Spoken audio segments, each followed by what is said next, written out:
All right, boys. Week 6, 2024. Let's get into it. Hurricane Milton has finally passed us by, and while the winds were mostly a dud for us, it definitely left the West Coast underwater. So while the rest of Florida is trying to dry out, I am going to give you some smoking hot takes to dry Florida out. All right, yeah, that was bad. All right, that's some corny puns for you to start the podcast off. But welcome to our first non-hurricane week in like a month. No hurricane means no big thunder preview coming this week. So sorry, Corey, but we had back-to-back SEMA weeks, and we are tired of hurricanes. So we're going to move on, and I guess before we move on, we will talk about last week. All right, so last week I made a bold pick. I took Thunder 2 weeks in a row, thinking that he would have some big hurricane energy for the second hurricane week in a row. Thought he'd pull off his first win. You know, our winless team, picking our winless team 2 weeks in a row. He's playing his buddy TJ. He's got the hurricane energy. It was so close. So close. TJ won. Thunder did lose. TJ only won by 5, though, so Thunder, you let me down again. I dropped to 3-2 on the season. Keep in mind, I have 2 losses in back-to-back weeks. That means I was 3-0 until I took Thunder. But as far as my calls go, on TJ's side, I got most of it right. I thought both Stafford and Josh Allen would have kind of meh weeks. They landed with about 15 points apiece. That's basically right where I had them. I basically hated on the rest of the team outside of Nico, and I got that right. I mean, he didn't really have a good week, TJ. Lazard did a lot more than I thought he would against Minnesota. He only had 34 yards, but he did have a touchdown, so whatever. I mean, that happens. People get random touchdowns. What I really got wrong and where I thought Thunder would get a bigger advantage was I did not think that Derrick Henry would have a good week. I thought, Baltimore would be in a shootout with Cincinnati. That Cincinnati would put up some points. Baltimore has a bad defense or bad passing defense. So I thought they'd be up, and I thought this would be a Justice Hill week. It was 41-38 in a Baltimore loss. So I got the game script right, but just the very beginning of the game, Baltimore came out and ran the ball. They were successful. Henry piled up points, and surprising fact, was on the field despite the fact this being, passing downs a lot of the game for the rest of the game. So Henry piled up some points early and continued to do so. So he didn't have a spectacular week, but he had a better week than I anticipated. All that added up to TJ only scoring 130 points, which was less than his projected points, which is exactly what I thought would happen. I also thought that Thunder would pull it off and score above his predicted points. But he really let me down. It was the first down week for Jordan Mason, the San Francisco running back. He played Arizona. That really shouldn't have happened. I still don't understand why it did. I thought Jordan Love was the best of the 4 quarterbacks, and while he technically was, he only scored 19 points against a really bad Rams defense. He was projected for 23. I thought he was going to push 25 to 30. So he really should have gone off, but the big letdown, the red rifle.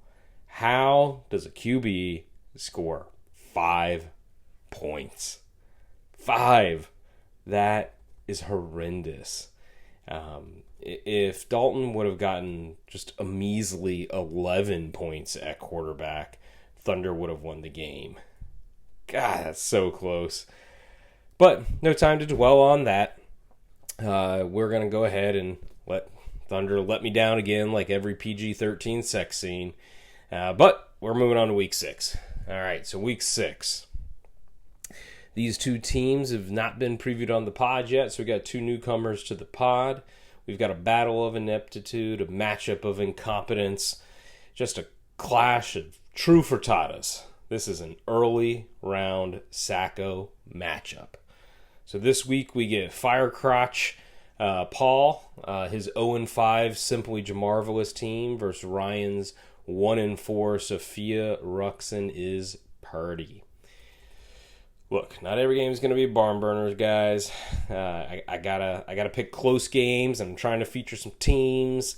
So yeah, these two teams might not be very good, but if you look at the matchup, they've both got a legitimate shot to win this game, and how often is that going to happen? So let's get into it. At quarterback, Paul. He has got Caleb Williams and Anthony Richardson. Ryan is rolling out Gino and Jaden. So the Firecrotch really went all in at quarterback at the draft, taking Caleb and Richardson. They both failed him early. He traded for Carr and for Flacco. All of a sudden, Caleb is on fire and Richardson is back. So they get a great matchup in Jacksonville and a not so great matchup in Tennessee. Sorry, Cameron. While we all love that Jags won last week, the passing defense is still terrible. They literally give up the most points to fantasy quarterbacks in the league. So combine that with the fact that Caleb has all of his receivers active for the first time since week 1. I think Caleb continues his hot streak, and while Richardson gets a solid Tennessee defense, it really doesn't matter for rushing quarterbacks. Who knows what he's going to do? He could score 10 points or he could score 40. I'm going to say he just has a solid week. I think the Firecrotch, gets a decent outing at his quarterback position this week. However, Ryan has the red-hot Jaden Daniels. I mean, just smoking hot. And they are going up against Baltimore. Don't let that name scare you. This unit gives up the second most fantasy points to quarterbacks. They are not good in the pass defense. And their game is a 52-point over-under. They're going to score some points. So, fun fact. The Commanders are a bad defense, right? They're a terrible secondary. Well, the Commanders have allowed 11 completions of 20 yards or more this year. Sounds like a lot, considering we're like 5 games in. Baltimore has allowed 23. 23. 5 games in. That means they're allowing 4 to 5 bombs every single game. Jaden should blow up this week. It would absolutely not surprise me if he scores 30. It wouldn't expect me if he pushes 35 to 40. So I don't expect the same output from Gino. Just a fun fact from Gino, so I guess another one for you. Do you know who leads the league in pass attempts this year? Pat Mahomes, Josh Allen, Lamar Jackson? No. It's Gino.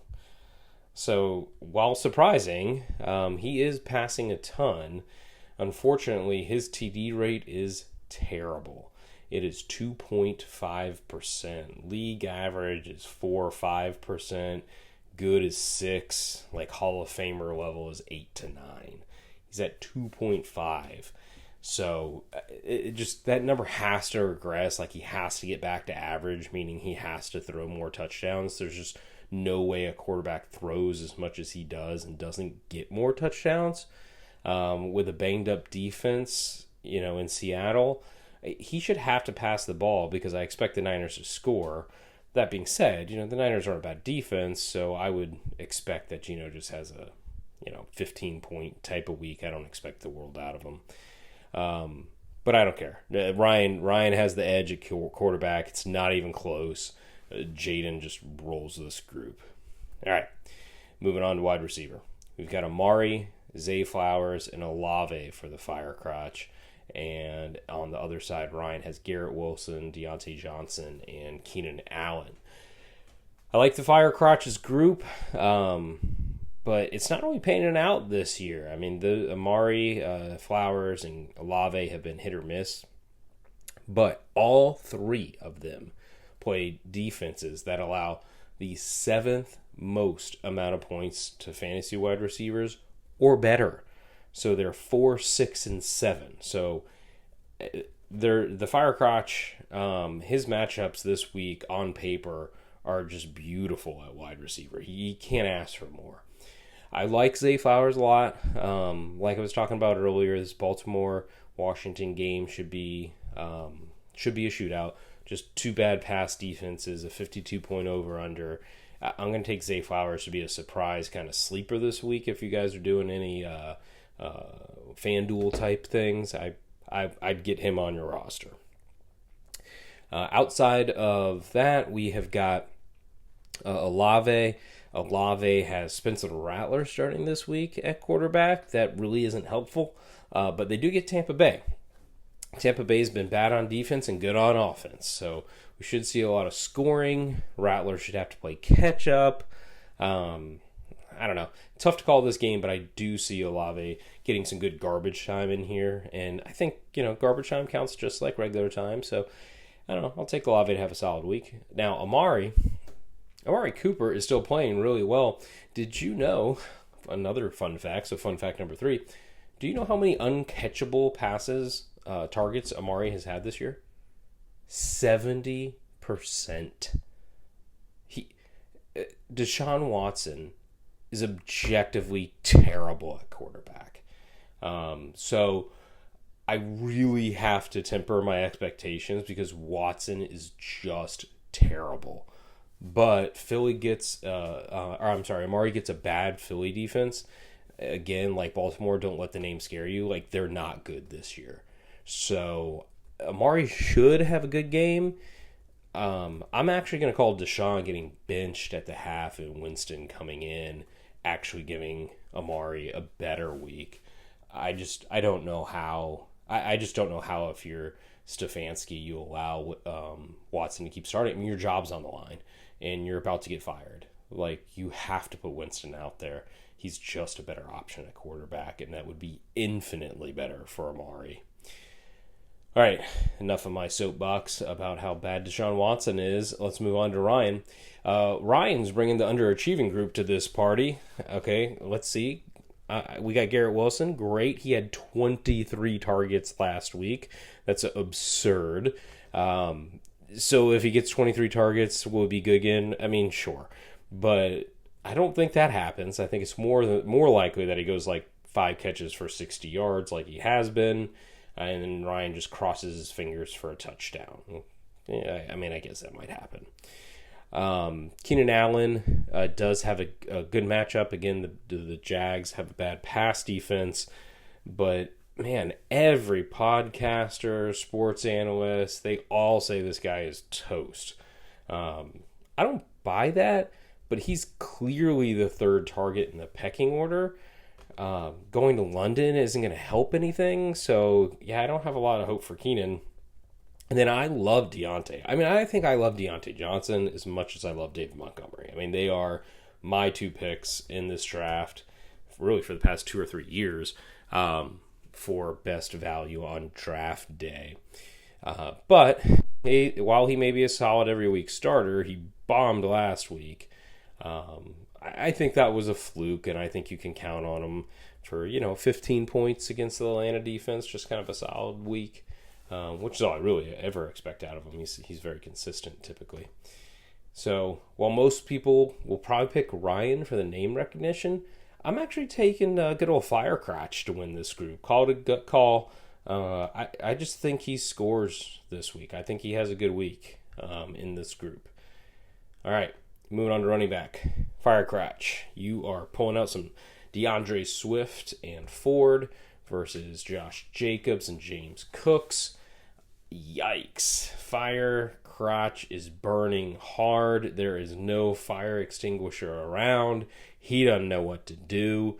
Paul's dealing with Singletary on the bench, questionable, Pacheco being out.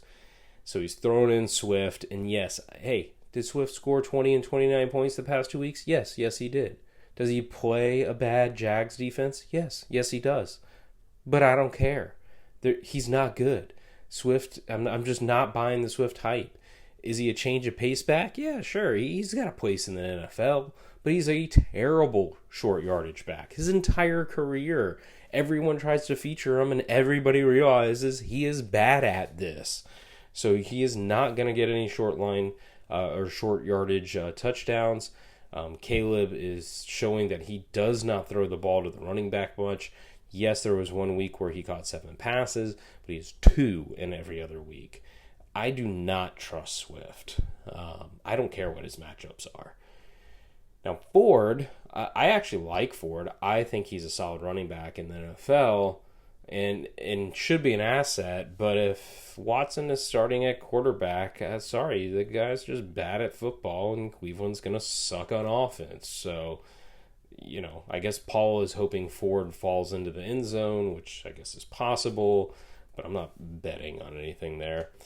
On the other side, Ryan starts what's likely his strongest group. Josh Jacobs hit a little slump while Love was out, but offense is rolling again. He's going to be okay. Last week he went for 19 carries for 73 yards and a touchdown. I think it's more of the same this week and potentially a little more against Arizona. The over-under is at 47. I actually have my personal line on this game at 50+.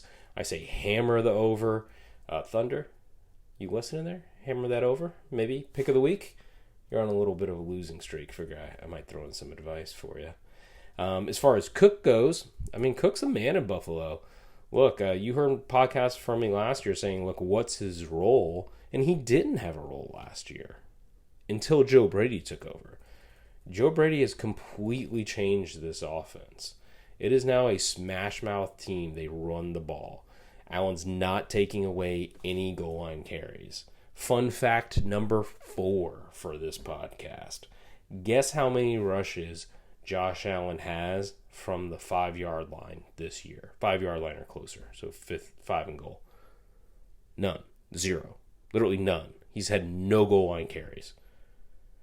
So while I really don't know what to make of the Jets this week, coach firing, drama, maybe they get that post-coach firing bump.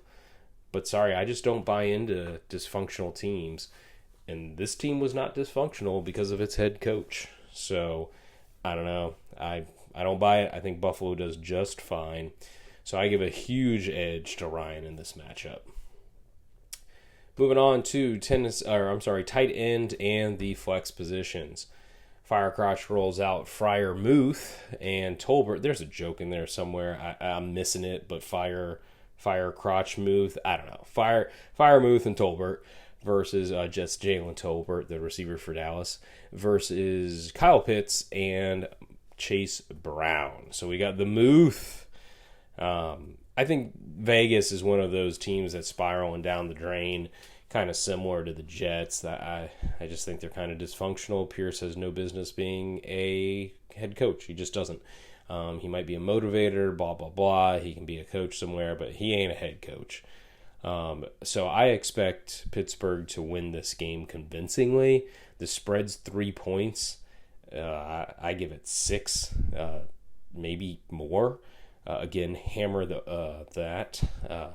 Thunder, again, another pick for you. Maybe check that one out. But anyway, so I know Pitts is, the defense is bad. Oh, I'm sorry. I know Pittsburgh's defense has been, beat up. Not bad. Certainly not bad. They're very good. But they've been beat up. And I don't really care. I imagine that Pittsburgh, they're in scoring range multiple times this game. We all know Najee ain't getting that TD. That guy's just trash. But we know he's not getting the TD. So I think Freiermuth can pull a touchdown this week. On the other side, we've got, or not the other side, but the other position, we've got Jalen Tolbert. And Tolbert's a sleeper for me this week. Cooks is out, so Tolbert's a clear second receiver. Ferguson probably the second option, so he's probably third option.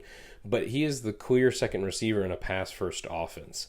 Dak is off to a slow start, but fun fact number 5 for this week, at this point in the season, last year, do you know where Dak ranked as a quarterback in fantasy?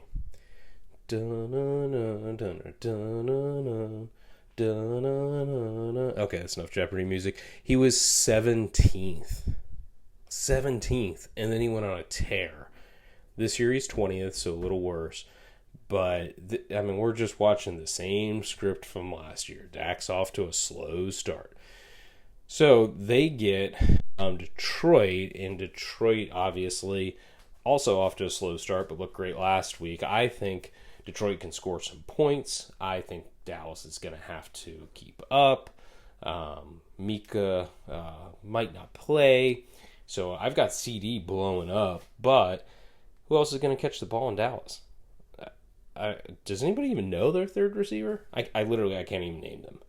So Tolbert's got to catch some balls. So if Yahoo has him projected at 7 fantasy points, you can just call this Allen stone cold, rock hard, pick of the week. Tolbert's definitely going over 7 fantasy points. Can we bet that somewhere? Because that's the bet of the week. So while I like Firecrotch's lineup, Ryan rolls out the perennial disappointment in Kyle Pitts. I would rail against him here because he's just not nearly as good as anticipated. Kind of like Anthony Richardson.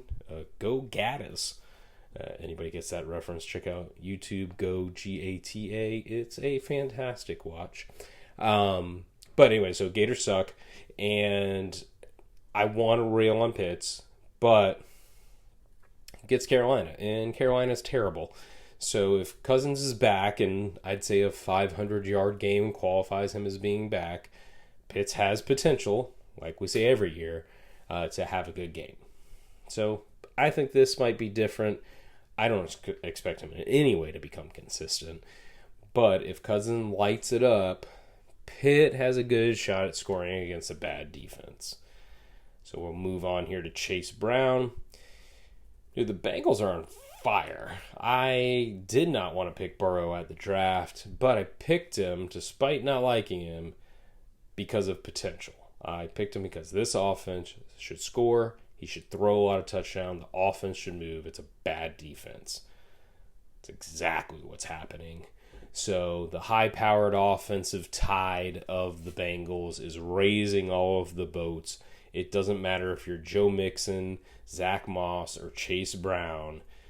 You all get a plus. So with Zach Moss banged up, I can see Brown getting to the 11, 12-point range, which is what Yahoo predicts him for. If Zach is out, Chase Brown, I think, becomes a top 10 type option. But right now he's not. So we're not going to go off that. So taking the edge this week, it's a tough one. Man, this is close. I like Ryan's floor a lot better. Paul's going to have a wide range here. I think I'm going to go Paul. I think Paul gets TDs out of both his players, and I think that passes Ryan by. So, who's the pick? It's pretty even. I really want to go Firecrotch this week, give him his first win, but I think I've learned my lesson trying to do that. I just can't pick against Jaden in a good matchup, and I love Ryan's running backs. So I call this one closer than Yahoo calls it, but I'm taking Ryan. All right, boys, that's it. Remember, we got a watch party at my house next Sunday. Definitely be there. I'll see you then. Peace out.